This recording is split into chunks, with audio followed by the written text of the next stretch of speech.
Is the 7,000 the new 10,000? What do I mean? I'm talking about the daily step count that was previously recommended, which is to walk 10,000 steps every single day. We're going to look at where that recommendation comes from and what's better, 10,000, 12,000, even 15,000 compared to a lower step count such as 7,000 steps. Let's dig into this video. Let's find out. Whenever I start working with clients, I make a recommendation for them to simply walk more. Not only do I make this recommendation of new clients I work with, but I also make it to existing clients. I make the recommendation to family and friends, and I also live by that recommendation of walking 10 to 15,000 steps every day. I think it's one of the simplest and easiest things to be able to do, especially if you're just starting out on your health journey and you feel overwhelmed by everything that you got to do.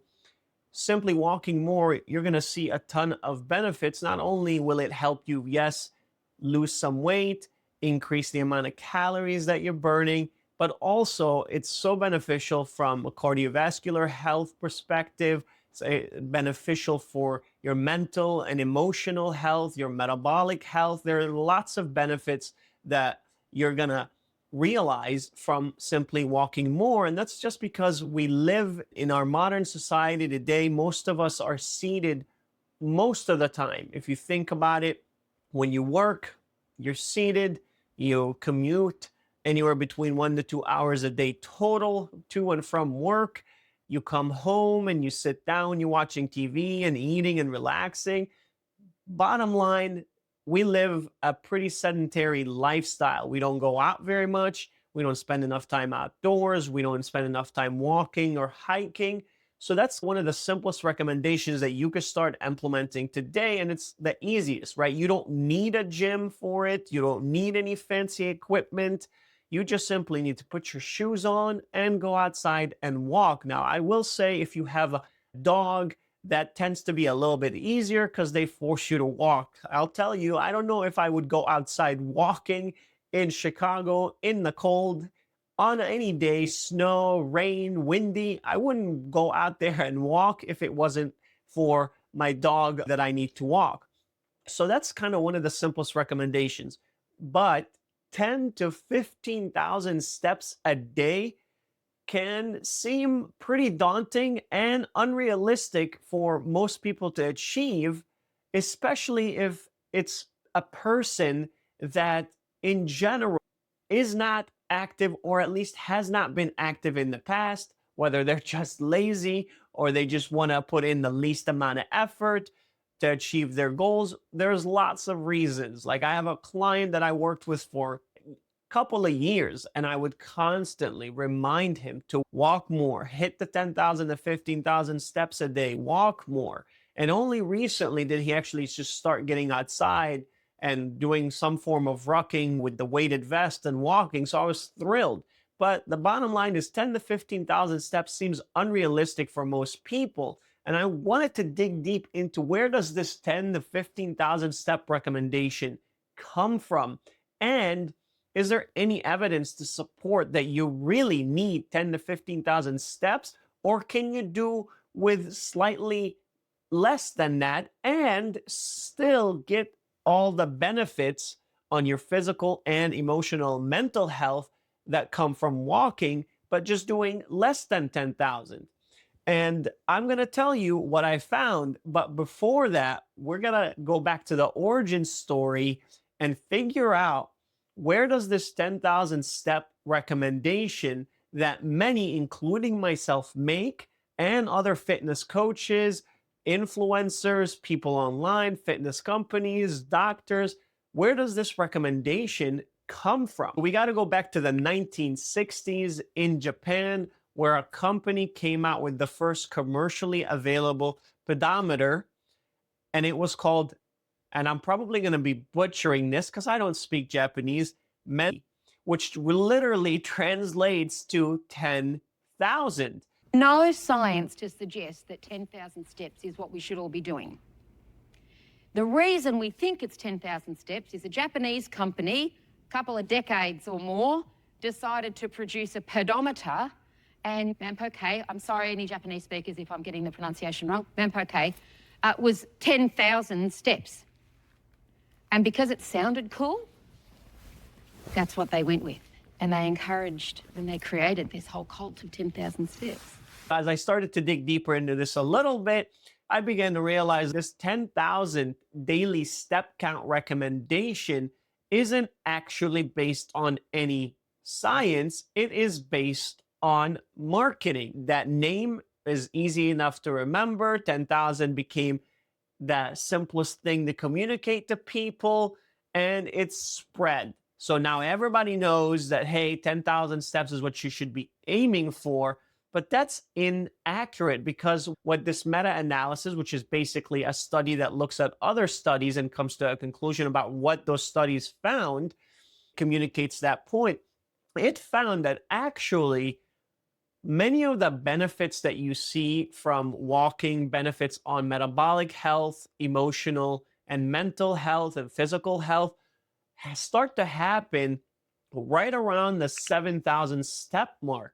And going beyond 7,000 steps doesn't necessarily result in better health outcomes, meaning you're not necessarily getting a ton more benefits if you walk more than 7,000 steps. But the point here I'm trying to communicate that you don't need 10,000 steps. The benefits don't start at 10,000 steps. They start far below that, around 7,000 steps. The recommendation to live by and to guide you is going to be that, hey, you really should be aiming to get about 7,000 steps every single day. Now, it's funny because I'm hesitant to make that recommendation, because people will think that, oh, you should not walk more than 7,000 steps, because obviously that's not true. It's still going to be beneficial if you walk more than 7,000 steps. But if you are someone who's looking for the bare minimum that you need to do, and you've been daunted by what seems like you're about to climb Mount Everest every time I tell someone that, hey, you need to walk 10 to 15,000 steps, and they look at me like I just told them to climb Mount Everest, it's a little bit of a relief for you, meaning that you can walk at least 7,000 steps and still get all the benefits from walking. And you don't necessarily have to do more, of course, unless you want to walk more. I definitely do encourage you, but you don't need to. So why do I tell my clients that they should walk 10 to 15,000 steps? I really do believe that it comes down to psychology of setting goals and achieving them. And I think people are prone to do the bare minimum. And if I tell a client to achieve a step count of 7,000, even that task itself might seem impossible. And so they try to aim for 7,000, and they always end up falling short. They may get 3,000, they may get 4,000, 5,000, but they need constant reminder like, hey, make sure you're walking every day, 7,000 steps. Wait a minute, you did great on Monday, you did great on Tuesday, you did great on Wednesday, but what happened here on Thursday? You only did 2,000. What happened on Friday? You did 5,000. What happened on Saturday? You didn't get 7,000. What happened on Sunday? And the majority of their week ends up being less than 7,000 steps. So I don't know if it's right or wrong. Call me crazy, but I like to recommend the higher step count, because that way there's a saying that says, aim for the moon. That way, if you missed, you'll at least land among the stars.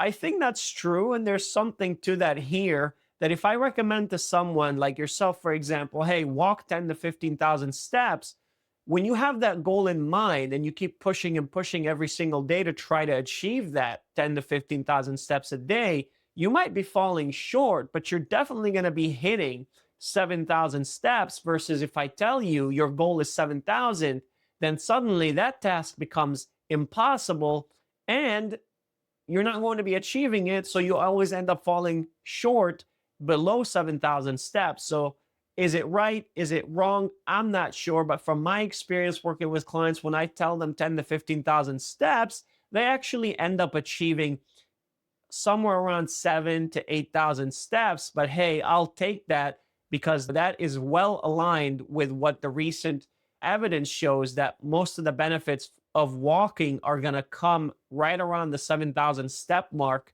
So that's my take on it. No, you don't necessarily need to walk 10 to 15,000 steps. If you like being outside, if you love walking, then by all means do it.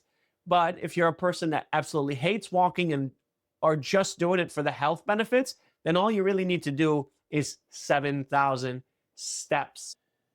And folks, if you've enjoyed this video and if you enjoy learning about health topics like this, the kind that will cut through all the noise, then make sure to join my newsletter. It's honestly the best way to support me and to support what I'm doing. It's where I share evidence-based, straight to the point advice on fitness, medication, supplements, and nutrition.